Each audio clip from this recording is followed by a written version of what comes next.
What's up, guys? So I got a very interesting story to tell you. This was in February 1973 in Las Vegas. So Elvis just got done doing Aloha from Hawaii, January 14th. He had a few weeks off, and then he had to go right back to Vegas, which is another story. Alright, so the events that happened this night were really interesting. So Elvis wasn't really doing very well after the Aloha from Hawaii special. February 15th, he actually left the show for about 20 minutes because he was complaining of throat problems, and a few people were saying that it's actually from the pills, medication he was doing was affecting his throat. I don't know why, because he always seemed to be doing that. Maybe it was a different combination, but anyway, they said he was having problems with his throat because of the heat and the dry air in Vegas. So he left the show for 20 minutes. Charlie took over, but that's another story that I'll tell you guys another time. Anyway, that was the 15th. Now we go to the 18th, and something very interesting that never happened at an Elvis show happened this night. Alright, so let's start right from the top. Elvis was in Vegas. He started his show, and Elvis comedian came out, Jack Kane, and he would always start up Elvis' shows, get the crowd warmed up. There was 4 men in the audience with another lady right up front at a table. Okay, so it started right then where they were starting to roll empty beer bottles across the stage, hitting Jackie in his foot, just rolling him right across the stage, hitting him. And that was something a little different, I'd say. And at that time, the Vegas stage wasn't set up like we're used to, from early on in the Vegas years. This was 1973, and they adopted that little ramp that was going out from the stage, just like we had in Aloha from Hawaii. So Elvis had more access to the fans. So what really kicked this thing off was 3 songs into Elvis's concert. This girl from the group stands up on a table and starts walking across the table to get to that ramp leading to the stage. She walks on the stage, and the whole crowd is in kind of like a hushed silence because, normally a fan would come up to Elvis and be crazy and wild and so excited. But this lady very calmly walked up to Elvis in mid-song, didn't hug him, didn't do nothing like that. And like she was in a trance, like with her index finger and thumb, slowly grabbed the scarf from around his neck, put it around hers, and walked back to the table and gave the scarf to the leader of the group. And which was very odd. It was like maybe she was, who knows, on something or whatever, because it wasn't like a normal fan would do this. So that was very interesting. So you could start to see that something's not right from this group. And I believe also at one point they were shouting for Elvis to do songs, and he says, "I pick my own songs."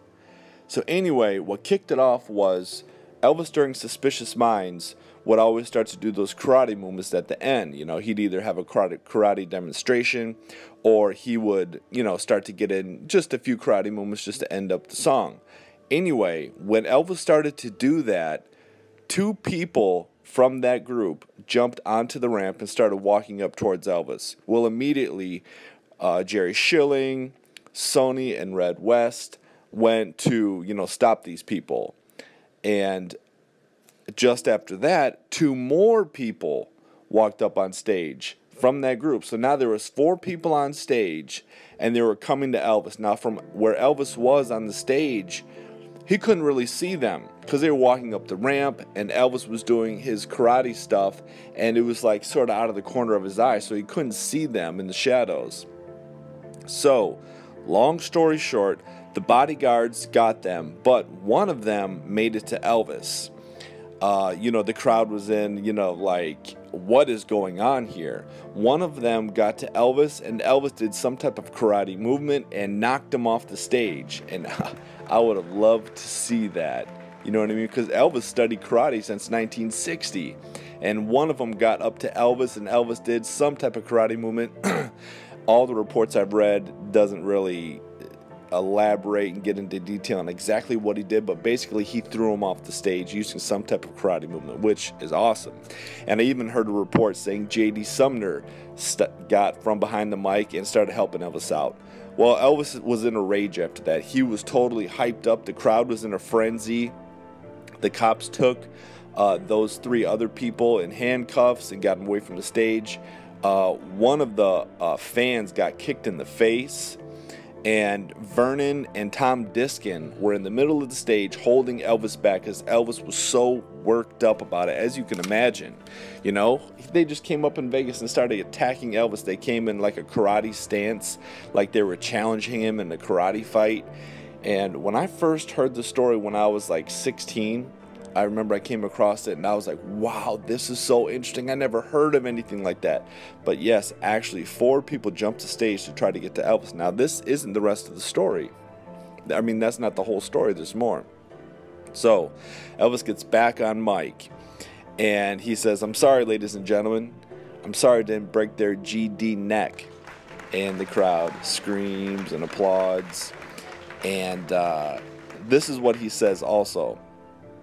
He says, "I'll never let another MFer do this at my show. If you want to shake my hand, that's fine. But if you want to pick a fight, I'll whoop your A." And you know what I'm talking about.